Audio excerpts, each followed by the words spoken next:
Essa igreja não é casa nem a grande catedral, mas a voz do santo anjo que domina sobre o mal. A voz que mostrou o meu pecado, a voz que a mim veio julgar, a voz que me fez ver a verdade e veio me chamar.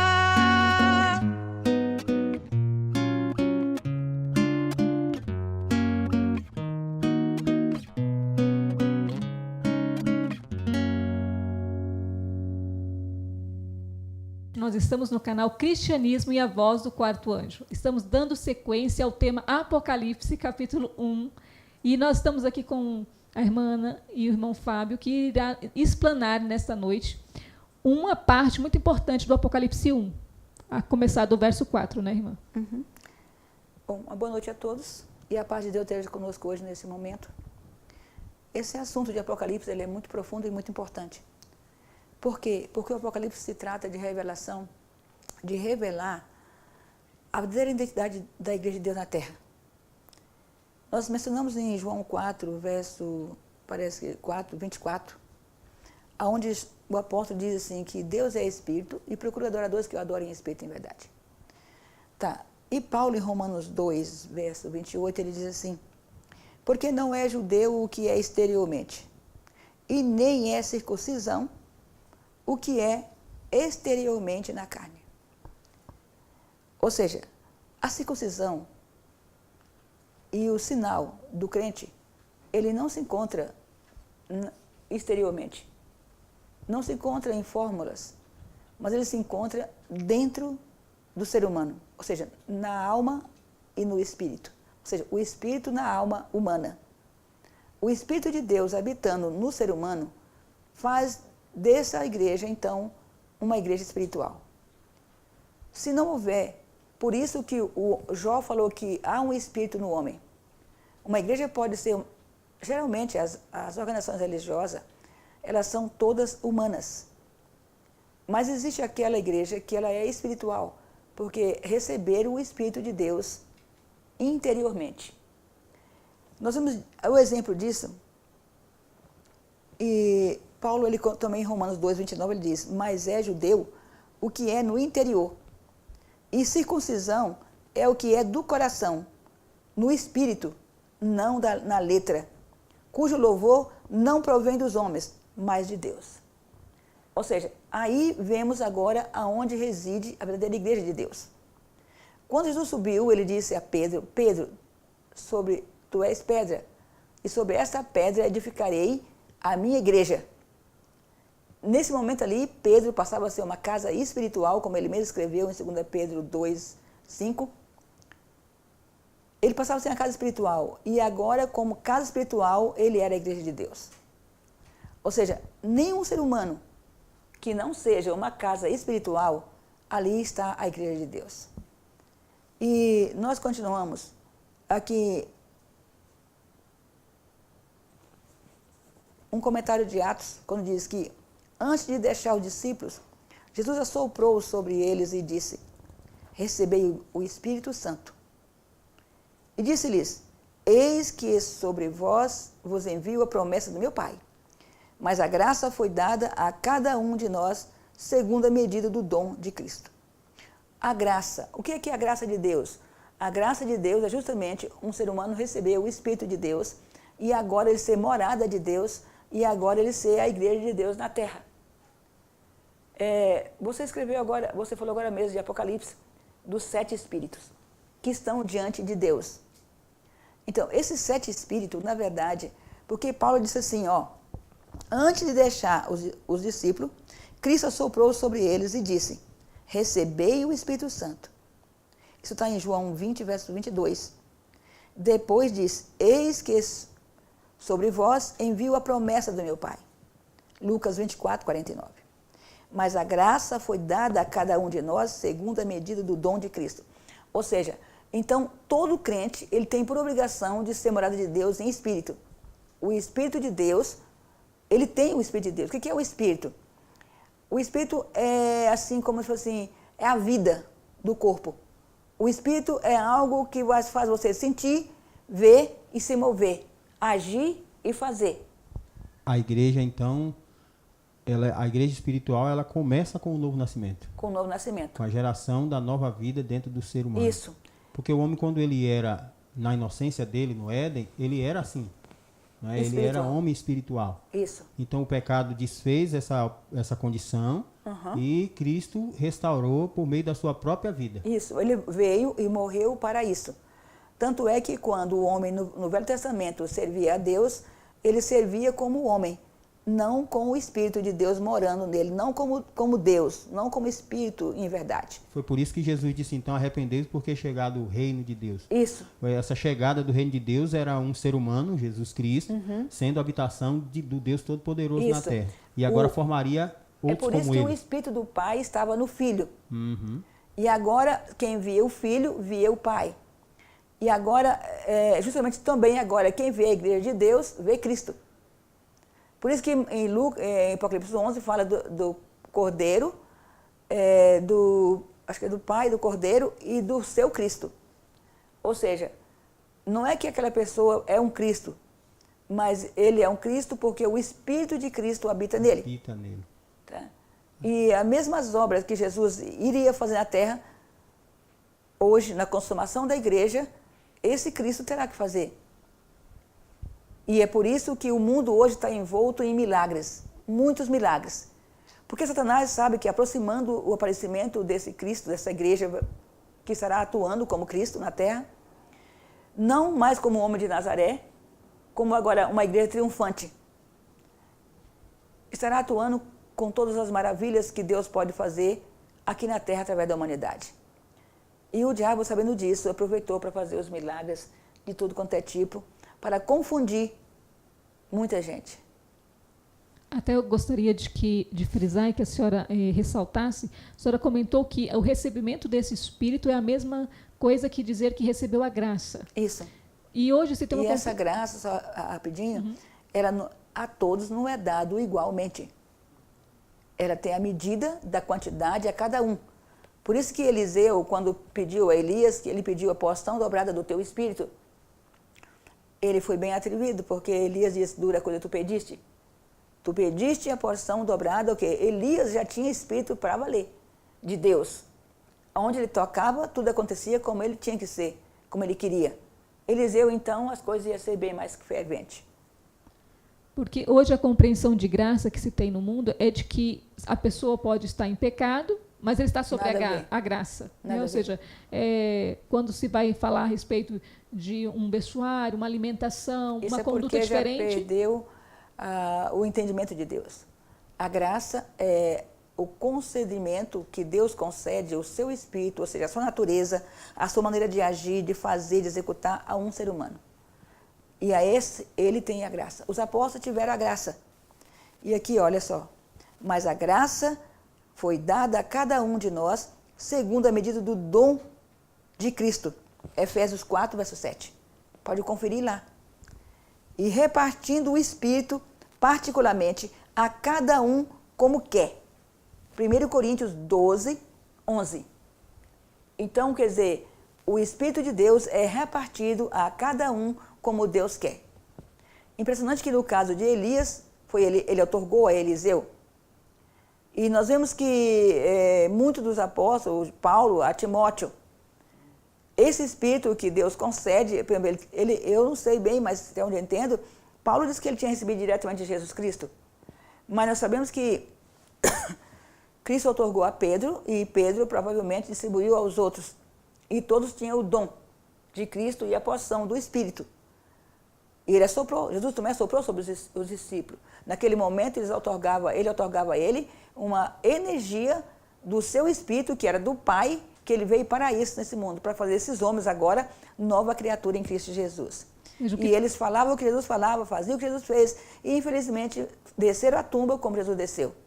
E o que testifica então? Infelizmente, né? Graças a Deus.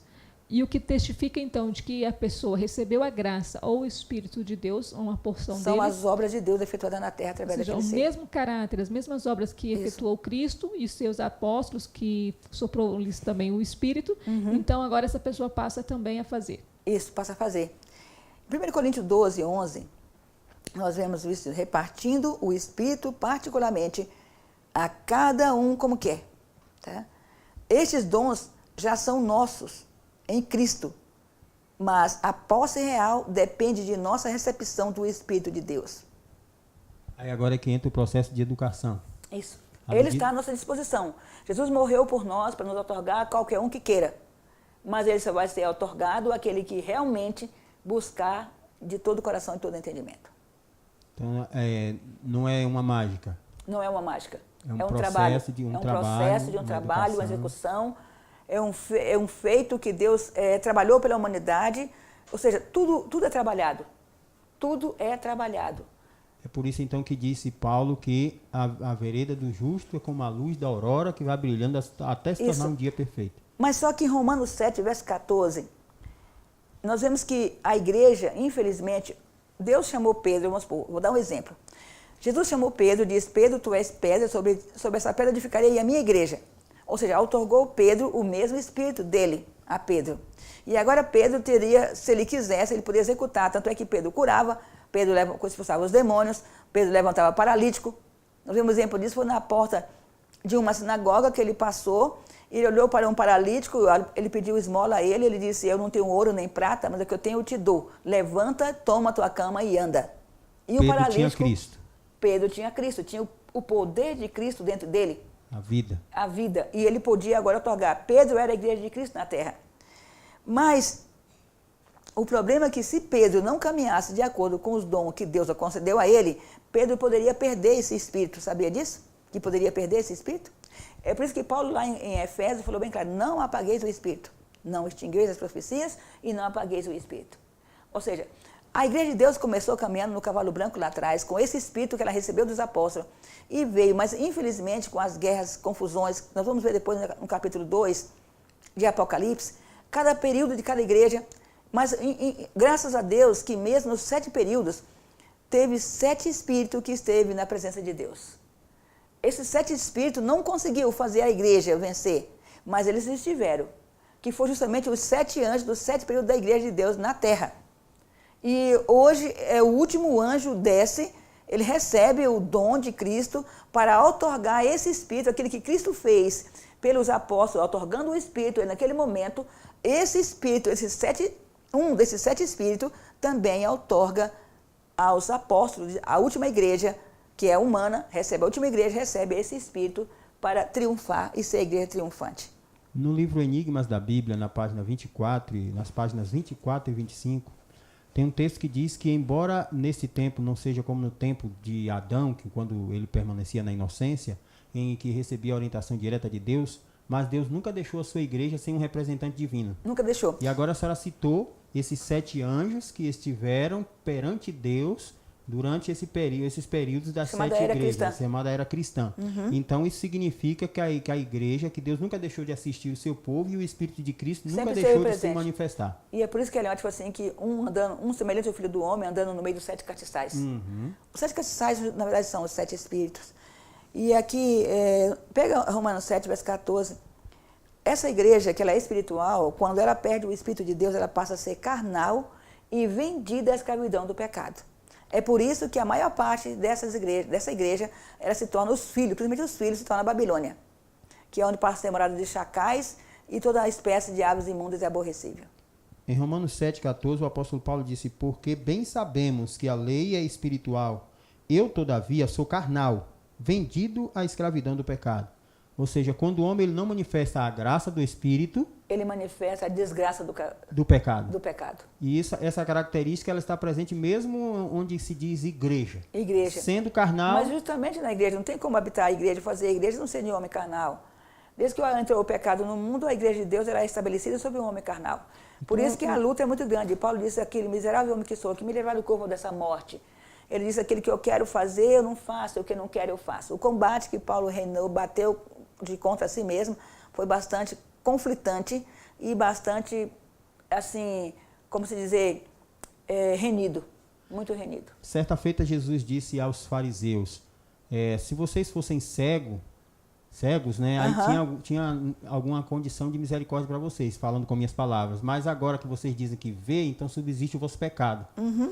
Quer dizer, então, que uma instituição, por ela se dizer a Igreja de Deus, se dizer ter a profecia ou coisa parecida, quando ela advoga isso, mas não vive à altura disso, a própria vida que ela leva já demonstra que ela está contra Deus, ela está fora da vontade dele. Isso. Agora, algo mais sério, você pode observar que toda igreja ele tem bispo, tem pastores, tem padre, sempre tem um dirigente nessa igreja. Sim.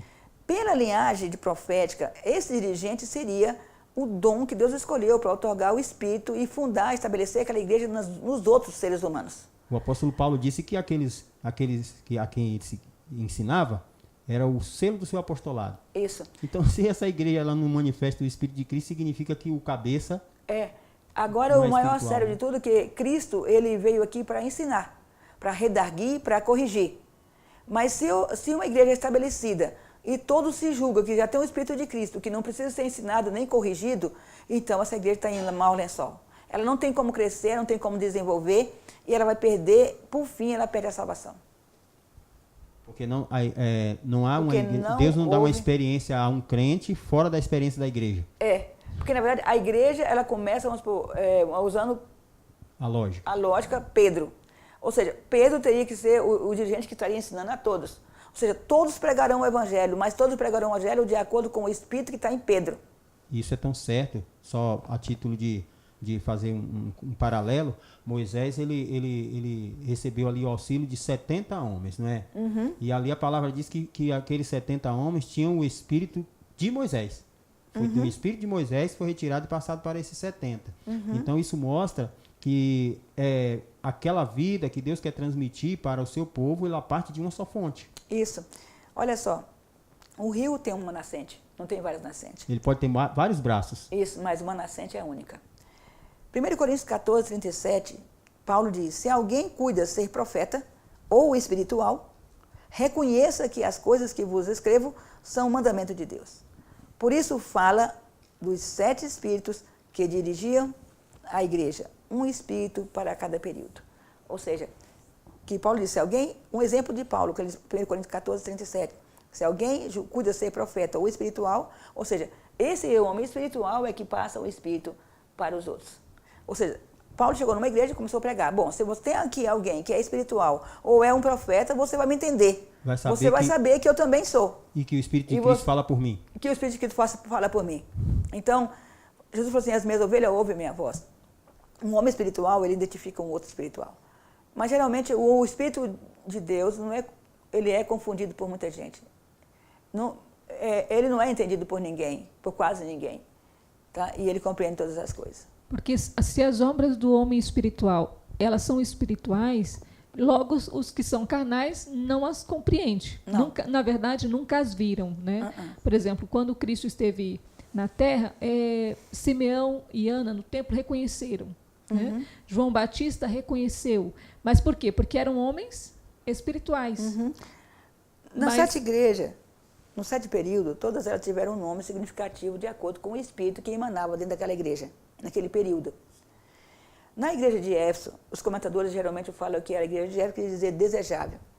Mas por que essa igreja era desejável? Essa igreja ela começou logo junto com os apóstolos. Mas o problema é que essa igreja, por estar junto com os apóstolos, ela foi coberta com o dom completo de Deus. Ou seja, ela teve a penetração de Deus, do Espírito de Deus, nos 3 mundos possível, necessário do homem. No divino, o intelectual e o físico. Ou seja, o Espírito Santo cobriu completamente aquela igreja do seu Espírito. Não eram homens carnais. Não eram homens carnais. Era o Espírito Mesmo de Deus. Paulo dizendo que era carnal e escravo do pecado, não era homem carnal. Então fica claro o fato de, no livro Atos dos Apóstolos, da Bíblia, nós vemos que em várias situações a igreja estava precisando de direção e sempre o que está escrito lá e o Espírito Santo disse. E o Espírito Santo disse, separa para mim fulano e fulano para tal obra. Então a igreja viva de Cristo era a igreja governada pelo Espírito Santo, mas a ação era de homens, homens revestidos e tendo em si a morada do Espírito Santo. E o Apocalipse é justamente a revelação agora de uma plenitude de tempo. Lá foram 12, mas hoje é 144 mil. Ou seja, mesmo que Deus hoje, como fez com Pedro, ele fará com alguém, e esse alguém outorgará o Espírito de Cristo a todos aqueles que aceitarem. Nessa última obra da pregação do Evangelho, não terá só 12 apóstolos, terão 144 mil, que é o quadrado perfeito de 12 do passado. 12 vezes 12. Eu até gostaria Parece de... mentira. A igreja multiplicada. A igreja multiplicada. De muitas maneiras. Então, eu teria relembrar aquele texto que a senhora mencionou de 7 espíritos que estariam clamando. Isso. Aí, em outra tradução, se não me engano, na King James, fala do sétuplo. Ou seja, como se esses 7 espíritos estivessem agora juntos. Eles estão multiplicados. Juntos, mas multiplicados em força e poder. Agora só, nós vamos agora para o Apocalipse 1, verso 5. Que diz assim: da parte de Cristo Jesus, a fiel testemunha, o primogênito dos mortos e o soberano dos reis da terra, aquele que nos ama e pelo seu sangue nos libertou de nossos pecados. Ou seja, Cristo, pela sua morte, ele pôde salvar seres humanos a ponto de poder outorgar a seres humanos o seu espírito. Como? Um vaso que está todo contaminado pelo pecado, com desejos carnais, tudo que não... Nosso corpo, nossa mente só tem espaço para um só. Não dá para habitar os dois. Ou eu recebo a natureza carnal, ou eu recebo a natureza de Deus. E Cristo pagou o preço, porque o homem não podia mais, porque ele tinha se escravizado do pecado. E Cristo morreu, que não tinha pecado, para que fazer de novo morada nos homens novamente, pelo resgate da sua vida. Às vezes as pessoas não entendem o que significa a morte de Cristo. É algo muito sério. Nós não somos meros indigentes na Terra. Esse planeta não existe por acaso. Ele tem o seu dono. Tem um Deus que criou um dia. E um Deus que pagou o resgate por essas almas que vivem aqui dentro desse planeta. Então, é justamente que Apocalipse 1, verso 5 está dizendo que da parte de Cristo, a fiel testemunha, o primogênito dos mortos, e o soberano dos reis da terra. Por que Jesus é o primogênito do morto? Porque Jesus foi o primeiro homem a receber o Espírito de Deus na terra. E agora ele outorgou aos apóstolos. Os apóstolos outorgaram a outras pessoas. E assim os 7 anjos foram seguindo, recebendo e outorgando, até chegar no nosso dia hoje, quando há a revelação do Apocalipse. Aí culmina, então, a obra da igreja com a revelação do Cristo glorificado. Isso. Que é o Espírito de Cristo multiplicado nesses 144 mil. Acho que em Romanos, parece que 8, fala assim, que ele foi justificado em carne. Não, ele foi... Manifestado em carne, justificado em espírito, crido no mundo, pregado a gentios e recebido em cima na glória. O problema aí é justificado em espírito. Em espírito. Por quê? Como que ele foi justificado em espírito? Porque o espírito dele habitava na igreja e a igreja agora efetuou a obra divina na toda a plenitude. Quando Cristo disse... E agora Jesus foi o quê? Justificado em espírito. Quando Cristo disse que chegaria o tempo... Por isso, rapidinho, que quando nós cometemos um pecado, conhecendo a verdade, nós crucificamos Cristo de novo. Novamente. Porque Cristo está se manifestando na pessoa dos seus santos. Isso. O que eu ia citar era que Cristo disse que um dia aqueles que crescem nele fariam obras maiores do que ele.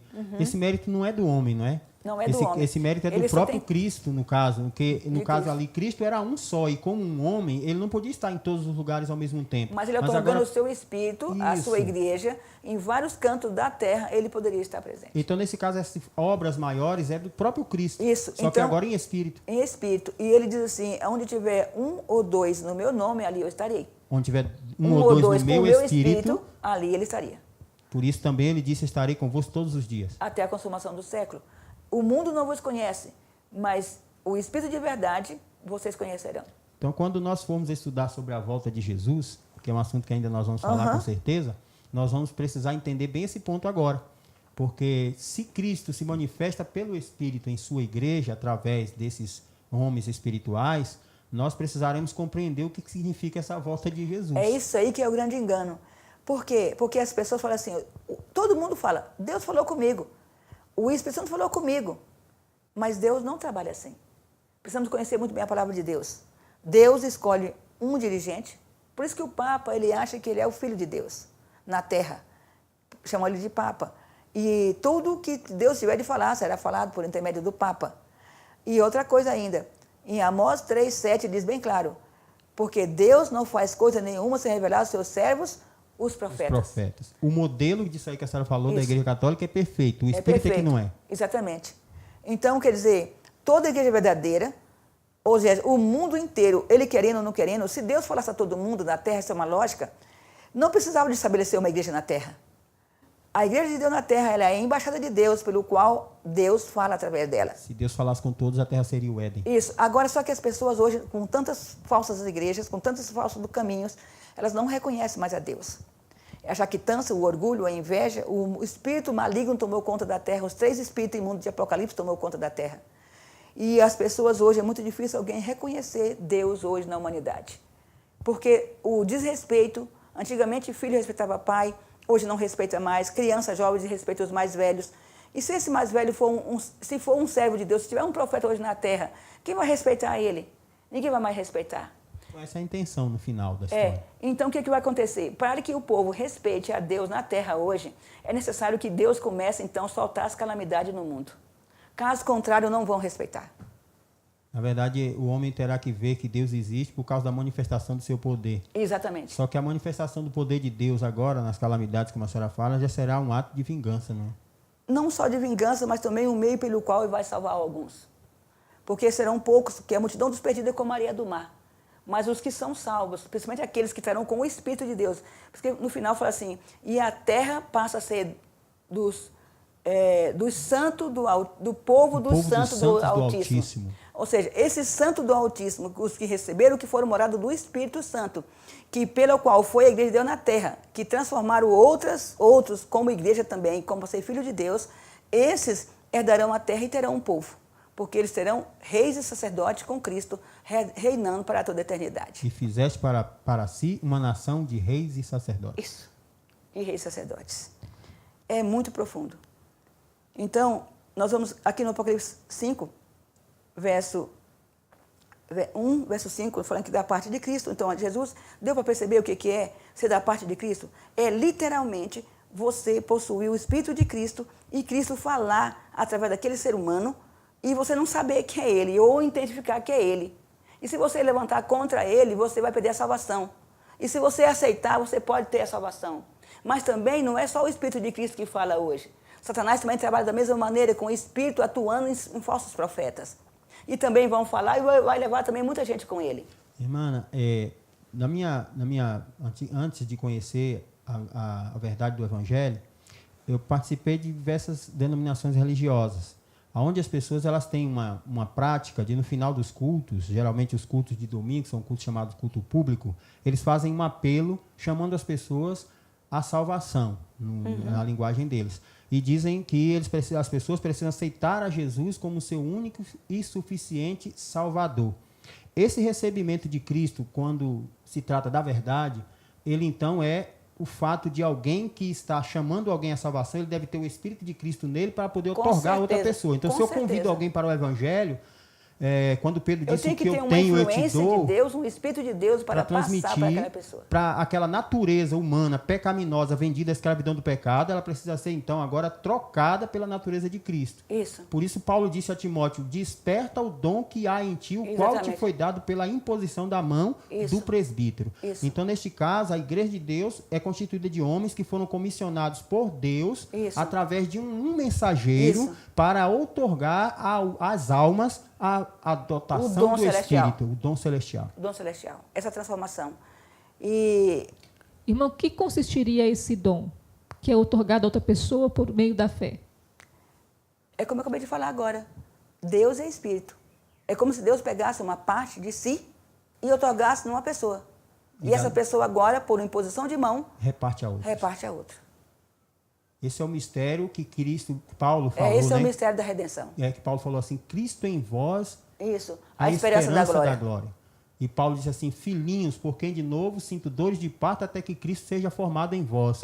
Isso ao mesmo tempo que é uma imposição de mãos, é também uma educação. Por isso ele disse, até que Cristo seja formado em vós. Nas cartas de Paulo haviam ensinamentos sobre casamento, sobre educação de filhos, sobre como o escravo lidar com seus senhores, sobre como a esposa lidar com seus maridos e assim sucessivamente.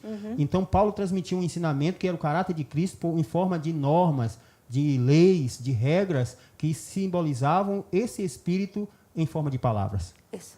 Deu para entender? Sim, É sério, né? muito. Quem viver? Quem viver verá. O que me aprende muito a atenção neste momento, e eu creio que também daqueles que estão nos assistindo, e deve estar se perguntando, porque a senhora mencionou que não vai ser tão simples assim identificar essa pessoa espiritual. Somente aquele que tiver sede da justiça. Nos muitos locais de cultos que tem por aí, de pregadores, eles também falam a respeito de uma salvação, que, como o senhor mencionou, né, vem e recebe, ou seja, você deve estar se perguntando como você identificar. Então, o Espírito, quando é transmitido, ele tem com certeza, características, como vocês estão falando, que há ensinamentos, que há uma mudança no ser. Isso. Então, essas mudanças é que vai, então, evidenciar... Se ele é ou não é. É impressionante que o próprio ser que recebe, ele percebe que sua natureza, que sua maneira, tudo vai ter uma transformação. E passa a ter... Esse corpo também ele é regenerado com o tempo. E é muita coisa. Na verdade, é Deus na terra, novamente. O apóstolo Paulo escreveu aos Efésios, lá no capítulo 2, versículo 1, ele diz assim, vos vivificou, estando vós mortos em ofensas e pecados. O homem que está em pecado e que ele não tem o Espírito de Deus. Ele não tem o Espírito de Deus. E a alma dele, aquele que ele é despertado pelo próprio Espírito de Deus, ele clama pela salvação, ele chora por dentro, buscando a salvação. Por isso, quando o verdadeiro Espírito da salvação toca ele, ele sabe. Sabe. Ele sabe, porque otorga-lhe vida no Espírito. Jesus, quando aquela mulher tocou na sua orla da sua vestimenta, ele disse, saiu dele virtude. Ou seja, então... E curou ela. E curou. A pessoa que recebe essa influência, ela identifica porque... vai colocar ela para mudar de vida e abandonar o pecado. Não, ela é outra pessoa. Se nós pudermos falar... Automaticamente, isso é uma coisa assim... E o mais intrigante de tudo é que isso paulatinamente é feito, não é do mesmo dia. Isso. E agora isso também é muito perigoso, porque do outro lado também acontece. É isso aí que eu ia citar, porque lá nesse mesmo texto de Efésios 2, Paulo também fala que existe um espírito de desobediência que opera no homem, um espírito da potestade do ar. Ou seja, a unidade do Lúcio Farias com o Nelson foi o que fez ele para o buraco. Porque o espírito que estava no Nelson foi emanando no Lúcio. Então é um homem que caiu, recebeu um espírito satânico. E aí faz outros dentro desse mesmo espírito. Exatamente. Assim também acontece, esse é o que acontece do lado da luz. Então, assim, quando diz que há um espírito no ar, um espírito que opera no espírito da desobediência, então, quando o homem ele não é legítimo servo de Deus, ele torna-se escravo de Satanás. Rapaz, e isso tudo é manifestado na vida, nos atos. Agora vamos para Apocalipse 1, verso 6, não sei como está o nosso tempo, talvez até já quase esgotando. No Apocalipse 6, 1, verso 6 diz assim, e nos constituiu reino, sacerdotes, aqui nós comentamos já agora, para o seu Deus e Pai. E a ele, a glória e o domínio pelos séculos dos séculos. Amém. Ou seja, o domínio passa a ser de Cristo através de quem? Desses reis e sacerdotes que ele constituiu, que são homens espirituais dotados do seu espírito. E tornarão seus irmãos semelhantes a ele. Ou seja, então, esses seres espirituais, sacerdotes para Deus o Pai, é que fazem todo o trabalho de redenção na terra. Isso. Ou seja, não vai ser uma salvação que vai cair no céu, não. Lá você vai estar sozinho no seu quarto, orando, de repente lá você encontra a salvação. Não, a salvação ela é executada. Sabe o que eu notei nesse parágrafo que a senhora acabou de ler? Que o reino de Deus, ele é, ao mesmo tempo que ele é algo espiritual, mas ele também é algo visível. Ele é real. Por isso que Paulo disse que não seria uma coisa assim... quando ele fala lá em 2 Tessalonicenses, ele não fala de uma coisa assim mirabolante. Porque ele fala que Satanás, para rechaçar, para mostrar uma contrafação sobre o Espírito de Deus, ele viria com sinais, prodígios de mentira. Isso. E as pessoas têm... Salomão, quando ele trabalhou, executou, fez aquele reinado como ele fez, a ponto da rainha de Sabá vir ver. Chamou a atenção do mundo. O povo de Israel, quando passava, todos se maravilhavam de ver a inteligência e a capacidade daquele povo. E queria saber de onde vinha toda essa prosperidade. Isso, de onde vinha toda essa prosperidade. Todas as nações temiam. Você acha que agora a Igreja de Deus, recebendo todo esse dom que Deus vai otorgar a ela, ela vai ser um fazer... espetáculo para o mundo. É isso. É por isso que a Ilomar diz assim, que maravilhosa é a obra que o Senhor se propõe a realizar por intermédio da sua igreja. Hoje à tarde, o Lúcio Clay passou para uma pessoa a planta da nossa igreja, que nós estamos aqui nessa batalha. Impressionante. Eu, nesses dias agora dessa batalha, eu estou vendo sem dinheiro, sem nada, mas eu lembrei de Jesus que ele não tinha o dinheiro, ele mandou pegar no peixe lá, entendeu? Então eu disse, o peixe que eu vou pegar é essas roupas aqui. E eu vou dar um jeito que Deus vai me ajudar. E aí eu montei a sala de costura como nunca, você viu lá, tá? Só que dessa vez vai ser como nunca mesmo. O Espírito de Deus estará atuando. E a igreja também vai. E eu te falei hoje de manhã, você entendeu que estava conversando com você. Então, eu acho que eu entendi e eu tenho que acreditar. E aí a pessoa se admirou. Afinal de contas, Cristo já veio para vocês ou vocês estão esperando que Cristo é assim? Ela não entendeu. E eu escrevi para ela assim, conheça o caminho da igreja que você saberás. Quem despreza os pequenos dias de Jezabel. Jezabel não, de Zorobabel. Tá? Eu não sei se ela compreendeu alguma coisa. Não compreendeu. Gente, o povo não entende nada de Deus. Não. Nada. Infelizmente apagou-se do coração humano tudo aquilo que é espiritual. Isso. E assim a glória do reino eterno não será vista por olhos humanos, a menos que seja mesmo da parte de Deus manifestada. Só assim, uma igreja visível, isso, com todo o poder de Deus, vai poder fazer como Moisés e Faraó. Exatamente. Então Deus traz à terra a glória daquilo que é invisível aos olhos humanos para mostrar aos homens que ele toma as coisas pequenas deste mundo para confundir as grandes. Eu tenho compreendido que esses reis e sacerdotes, essa nação de pessoas espirituais, eles fazem o material crescer para evidenciar aos que são materiais a respeito de um Deus, mas a mente deles está no espiritual. Sim. Ou seja, as obras espirituais eles evidenciam nas materiais. Sim. Por isso que não tem como, por exemplo, eu dizer que recebi o Espírito Santo e a graça sem que haja na minha vida a manifestação disso. Uhum. Não posso, porque isso é uma realidade. Isso não é uma choradeira, não é emoção. Isso é uma realidade, é a entrega de uma natureza humana subjugando a natureza espiritual, um espírito de Deus. Outra coisa que neste ponto também cabe, que a irmã me fez esse comentário, a senhora falou de uma igreja que manifesta através de suas obras a glória do espírito que recebeu. Isso. Aí nós temos também a manifestação, porque Satanás tudo ele tenta copiar o reino de Deus. Aí nós vemos hoje uma linguagem sobre prosperidade, não é isso? Nós vemos uma pregação, nós vemos uma fala e até questionamentos. Onde está a prosperidade? Não é isso? Mas o que é a prosperidade?